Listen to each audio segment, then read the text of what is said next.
semuanya, apa kabar? Pastinya kabar baik, bukan?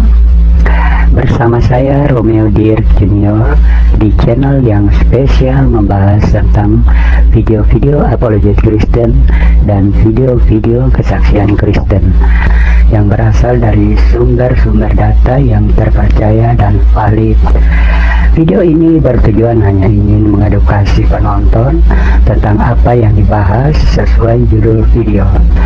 Oke teman-teman sekalian, kali ini kita akan menyaksikan video yang diberi judul Pertanyaan aku tadi pertama apa? Kenapa Tuhan harus menyiksa diri dia disalib nih kan? Untuk diampuni hamba-hamba dia, yang pengikut-pengikut dia. Kenapa? Kan dia maha penguasa. Kenapa harus menyiksa diri sendiri gitu? Udah Bang Amin mau jawab atau saya? Tadi saya sudah jawab. Oke, bentar gini, Bang Ajis. Makanya kalau kamu baca hukum Taurat, kamu nggak akan bingung kenapa Tuhan Yesus itu disiksa, disalibkan. Aja di Injil, coba akak. Loh, karena itu semua berhubungan. Kejadian sampai Wahyu, Taurat, Zabur dan Injil itu berhubungan. Nah, begini ya, Ajis. Oke. Manusia bisa mendapatkan pengampunan harus melalui pertumpahan darah. Tanpa itu nggak akan bisa. Oke, saya ucapkan selamat menonton. Semoga melalui video ini Anda mendapatkan sesuatu yang bermanfaat untuk menambah pengetahuan tentang banyak hal yang selama ini Anda belum ketahui. Terima kasih sudah mampir di channel saya. Kiranya Anda bahagia selalu bersama semua yang dicintai. God bless you. Bye.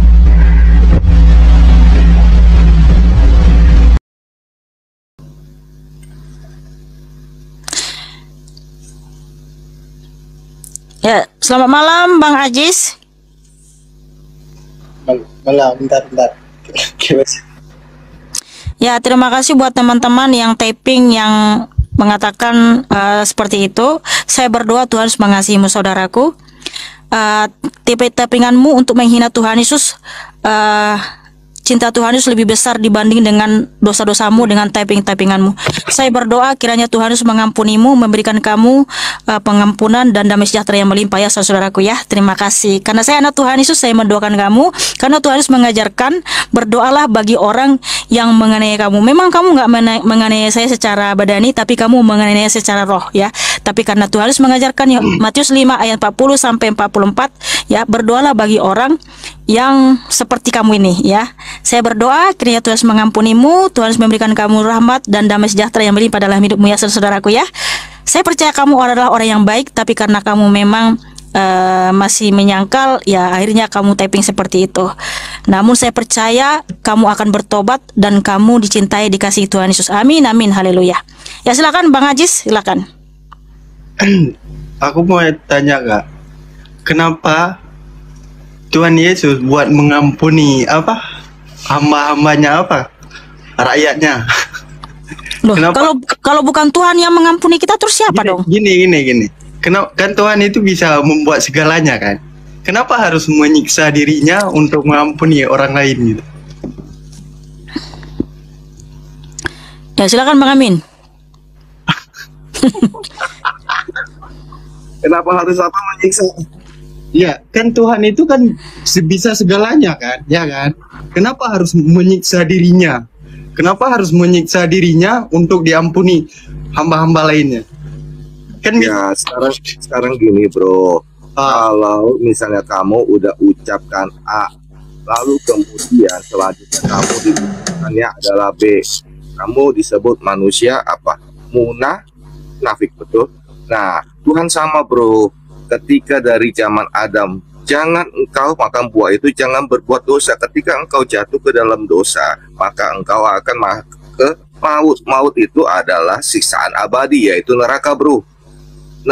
Bro. Jadi untuk bisa menyelamatkan umat manusia harus ada darah, seperti kayak Mikana tadi mengatakan. Kalau zaman dahulu ada yang namanya korban bakaran ya Mikana ya, ada yang mengorbankan apa. Nah Tuhan Yesus itulah yang menyediakan darah supaya tidak ada korban-korban yang bakaran begitu lagi. Cukup darah Tuhan Yesus bro, yang itu yang menyelamatkan.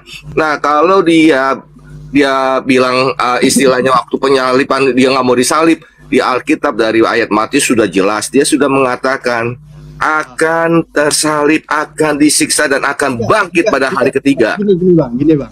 Yang aku tanya tadi, kenapa Tuhan itu harus menyiksa dirinya untuk mengampuni orang lain gitu? Yang menyiksa dirinya siapa? Yang menyiksa itu adalah kita ini manusia. Akibat perbuatan kita harus ada darah yang tertumpah. Nggak gini. Tuhan sebelum ada Yesus itu orang ini nggak ada Tuhan gitu.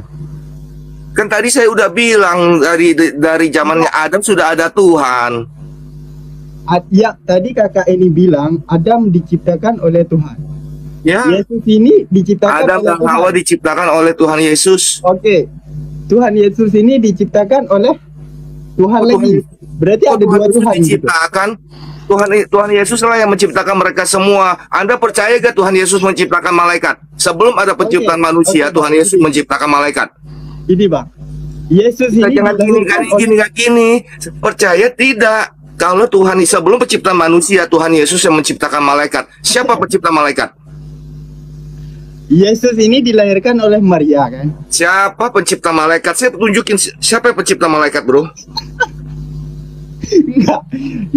Yesus dilahirkan oleh Maria kan? Saya mau nanya sama kamu, saya kasih bukti. Siapa pencipta malaikat, bro? Pencipta malaikat ya Allah. Tuhan Yesus, bro. Wahyu 22 ayat 6. Di situ telah dikatakan bahwa Yesus telah mengutus malaikat. Wahyu 22:16. Aku telah mengutus malaikat, kata Tuhan Yesus. Tidak ada satu orang pun, tidak ada satu nabi pun, bahkan mohon maaf, nabimu pun tidak ada di dalam ayat kitab sucimu itu mengutus malaikat, bro. Mohon maaf. Siapa yang bisa mengutus malaikat? Sang pencipta malaikat itu sendiri, bro. Tuhan Yesus menciptakan malaikat. Gitu. Tadi saya sudah bacakan ayat ya, bro. Oke. Aku tidak gini. Aku tidak main ayat gitu. Kita kalau main ayat Di sini kita membahas kitab suci. Harus pakai dalil, bukan asumsi. Ya, oke. Tapi di apa? Di surat apa kita di Wahyu 22 ayat 16. Apa ya? Lupa. Ini. Iya. Tadi Yesus dilahirkan oleh Maria. Iya kan? Saya lagi membahas tentang malaikat. Iya, ini melebar kemana-mana tentang inilah, tentang itu, nggak bisa membantah. Dia sebenarnya nggak bisa membantah bahwa Tuhan Yesus itu Allah yang Maha Kuasa yang menciptakan malaikat, dia mengutus malaikat, ada dalilnya gitu. Jangan bisa bantah. Akhirnya ini Maria begini, lari sana sini. Iya. Sekarang gini aja bro ya. Alkitab Wahyu 22 ayat 16, Yesus telah mengutus malaikat. Bro, bawakan saya dalil satu saja di dalam kitab sucimu. Ada nabi, ada rasul yang berani mengatakan aku telah mengutus malaikat, bro. Yang pertanyaan aku tanya tadi. Langsung saja, kamu udah dijawab, kamu muter kemana-mana sampai lari ke Maria, sekarang malaikat. Saya tanya, bawakan dalilnya satu, kamu bantah saya. Oke, yang menciptakan tadi Tuhan Yesus, apa bilang, ya kan? Tuhan Yesus diciptakan. Tuhan Yesus pencipta, bukan diciptakan. Nih, Pencipta. ini aneh nih. Tuhan Yesus pencipta malaikat. Yang masa diciptakan ini gimana, Bang Ajis? Gunakanlah akal dan waras akalmu. Gunakan akalmu. Kalau dia menciptakan berarti dia nggak diciptakan siapapun. Macam mana ya si Bang Ajis ini? Macam mana Tuhan Yesus ini bisa lahir dari Maria? Ya karena dia Maha Kuasa, dia bisa hadir dalam tubuh Bunda Maria. Kamu gimana sih kok mikirnya pendek kali? Itulah yang aku bilang tadi. Yesus ini dilahirkan kan? Dia datang ke tubuh Bunda Maria. Bang Ajis, oke, saya tanya sama kamu gini. Bang Ajis, Tuhan itu Maha Kuasa kan? Kalau Tuhan datang dalam rupa manusia melalui Bunda Maria, tentu sangat mudah bagi dia kan? Sangat mudah bagi dia kan melakukan itu. Ya sudah, terus kenapa lagi kamu bingung? Itulah yang aku tanya tadi. kakak sudah paham sekarang pertanyaan. Kenapa aku ulang dari pertama? Pertanyaan aku tadi pertama apa? Kenapa Tuhan harus menyiksa diri dia disalib nih kan? Untuk untuk diampuni hamba-hamba dia, yang pengikut-pengikut dia. Kenapa? Kan dia maha penguasa. Kenapa harus menyiksa diri sendiri gitu? Udah Bang Ami mau jawab atau saya? Tadi saya sudah jawab. Oke, bentar gini, Bang Ajis. Makanya kalau kamu baca hukum Taurat, kamu nggak akan bingung kenapa Tuhan Yesus itu disiksa, disalibkan. Aja di Injil, coba akak. Loh, karena itu semua berhubungan. Kejadian sampai Wahyu, Taurat, Zabur dan Injil itu berhubungan. Nah, begini ya, Ajis. Oke. Manusia bisa mendapatkan pengampunan harus melalui pertumpahan darah. Tanpa itu nggak akan bisa. Kan itu Tuhan. Iya, karena Tuhan Yesus tidak bisa menyangkali firman-Nya, tidak bisa menghapus hukumnya di Kejadian 2:17. Kenapa kamu ketawa? Saya tanya sama kamu, kenapa manusia mengalami kematian?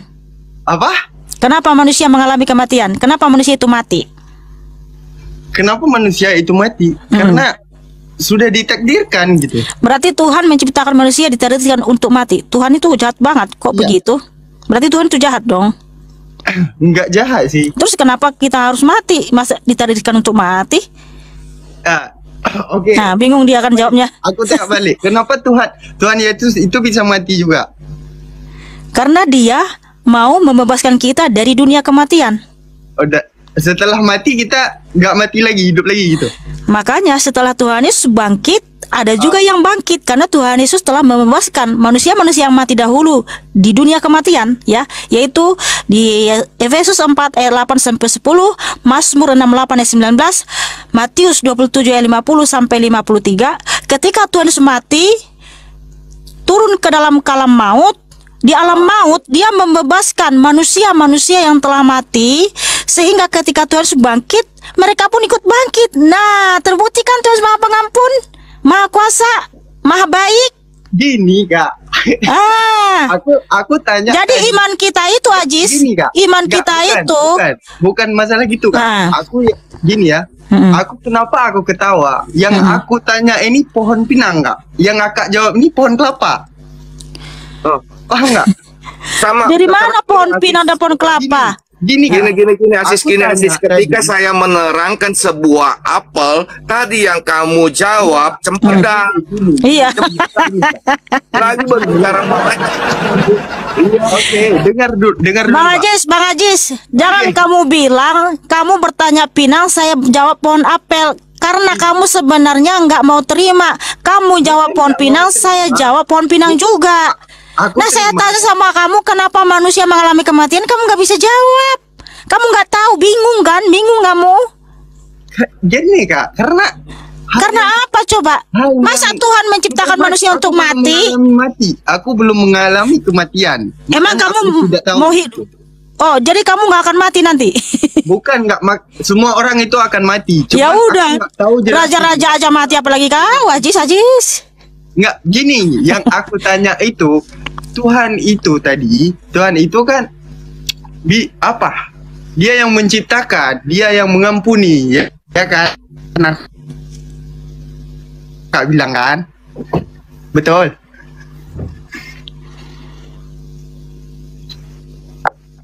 Aku ngelek nggak? Ngelek. Jaringanmu 1 titik. Kebanyakan ketawa jadi ngelek. Iya. Karena dia sebenarnya ketawa untuk menutupi kebingungannya. Bingung dia. Nggak bingung. Ya udah, kalau nggak bingung, saya tanya sama kamu, kenapa manusia itu mati? Masa Tuhan ciptain manusia untuk mati? Terus kakak, maksudnya gini, terus kakak kan dari Yesus. Kenapa ciptakan kakak terus mati juga? Bukan. Oke. Jadi manusia itu kenapa manusia itu mati? Kamu jawab dong. Kenapa manusia itu mati? Aku jawab. Kenapa manusia itu diciptakan lalu mati kan? Biar kita bisa merasakan neraka dengan surga. Wah. Jadi kamu diciptakan untuk merasakan neraka? Iya. Kamu? Kalau gini, setelah mengalami mati ada dua hal. Yang baik dimasukin ke surga, yang buruk dimasukin ke neraka. Dalilnya mana? Hah? Dalilnya di mana? Siapa yang udah masuk surga, siapa yang masuk neraka? Ayo. Dalilnya mana dari kitab suci? Oke, Dalilnya di mana dari kitab suci? Mbak dalilnya. Iya, siapa yang mati? Ya, tunjukkan dalilnya siapa yang mati dia masuk neraka, kemudian siapa yang udah masuk surga. Ya gimana ya aku bilang di saat aku bilang Muhammad, kakak nggak percaya karena di tempat kakak itu nggak tahu Muhammad. Iya, di mana? Ya, silakan dalilnya, silakan dalil, tunjukkan dalilnya. Ya Mbak dalil. Aduh pakai Mbak. Di Al-Quran Ya. Kak, bukan Alkitab, Al-Quran. Iya, sebutkan dalilnya dan bacakan biar kita tahu. Nggak ada di sini. Ya, Aku itulah mau- makanya aku bilang kalau kamu ingin compare ke agamamu, bawa Oke, dalil, jangan asumsi. oke, di tempat kakak ada nggak surga dengan neraka? Neraka Ada. ada. Surga sudah diberikan kepada anak-anaknya, dan neraka itu, ya, neraka itu untuk iblis dan antek-anteknya. Oke, apa kunci surga itu kak? Kunci surga itu Tuhan Yesus. Tidak ada seorang pun yang bisa masuk surga tanpa melalui Tuhan Yesus. Yohanes 14 ayat 1 sampai 12. Apa? Yohanes 14 ayat 1 sampai 12, Tuhan Yesus berfirman, tidak ada seorang pun yang bisa masuk kerajaan surga tanpa melalui Dia. Oke, Mbak dalil lanjut. Itu tadi saya sudah bacakan ayatnya. Yohanes 14 ayat 1 sampai 12. Silakan kalian baca. Ya. Tulis menyatakan, akulah sang jalan, sang kebenaran, sang hidup. Tidak ada seorang pun yang datang kepada Bapa kalau tidak melalui aku. Kata Bapa di situ kerajaan surga. Jadi tidak ada seorang pun yang bisa masuk surga tanpa melalui Tuhan Yesus. Itu dalilnya. Oh, berarti kalau udah mati ya udah gitu. Hampar gitu. Oke, jadi gini, brother. Oke. Itulah kenapa Tuhan Yesus Kristus sudah terbukti pengampunannya, yaitu di atas kayu salib. Dia mati dan bangkit pada yang ketiga, dan ketika dia bangkit, dia juga membawa manusia-manusia yang mati itu bangkit, dan sekarang mereka ada di kota kudus. Kota kudus itu Firdaus. Nah, makanya yang percaya kepada Tuhan Yesus, kalau kita sudah dipanggil Tuhan Yesus nih, contohnya Mikana, anakku pulang. Nah, kalau saya mati, tubuh saya memang kembali menjadi debu tanah, roh dan jiwa saya ke Firdaus, yaitu kota kudus. Ya, dengar dulu, jangan kamu ketawa. Oh, oke. Aku Iya.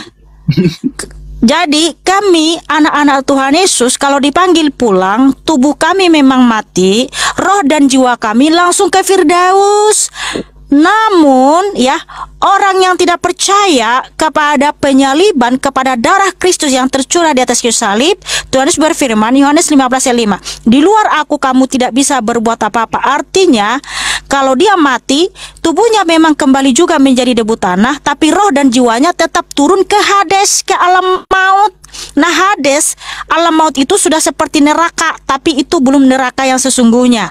Neraka yang sesungguhnya itu nanti di akhir zaman mereka akan dibangkitkan, ya, yang di Hades ini, lalu dicampakkan ke neraka. Itulah kematian yang kedua, ya, Wahyu 21 ayat 8. Tetapi Kristen yang percaya kepada Tuhan Yesus, kalau mati, ya, roh dan jiwa kita langsung ke Firdaus, tubuh kita kembali menjadi debu tanah. Firdaus ini sudah seperti surga, tapi itu belum surga sesungguhnya. Namun nanti kita akan dibangkitkan juga di hari zaman, dimasukkan ke surga, itu Yerusalem baru. Makanya orang Kristen kalau mati pun tetap hidup. Sebab ada firman Tuhan Yesus, Yohanes 11 ayat 25, akulah kebangkitan dan hidup. Barang siapa percaya kepadaku, ia tetap hidup sekalipun ia mati.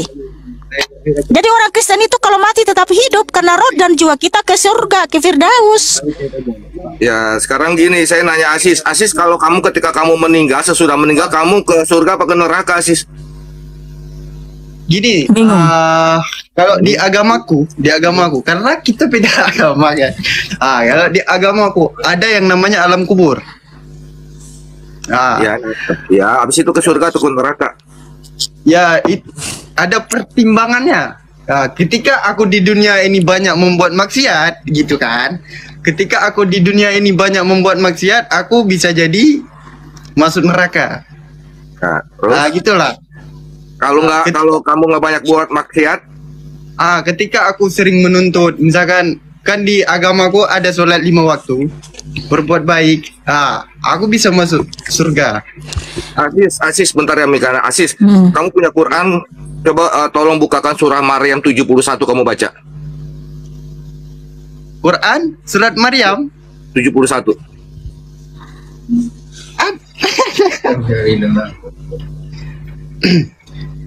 Beda ya. Kamu baca. Oke. Nggak ada di sini, nggak ada Quran.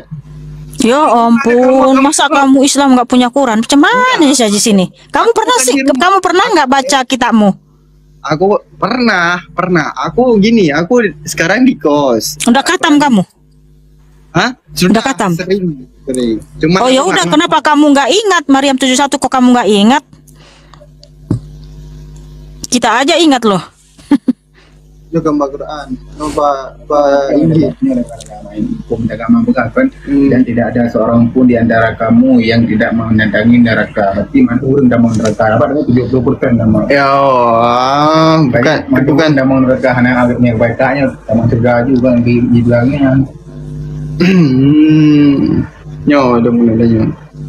Oke kak, akak lanjut aja. Aku lagi cari yang abang itu tanya. Ya itu kenapa coba di situ tidak seorang pun yang tidak mendatangi neraka itu. Cemana coba Ajis?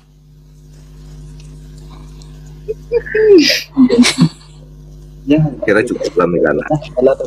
Ya udahlah Ajis ya, belajar lagi baik-baik ya. Apa? Belajar yang banyak. Jangan lupa baca kitab Taurat, Zabur dan Injil. God bless you. Nggak lengkap itu kita itu kak. Yang lengkap itu Alkitab.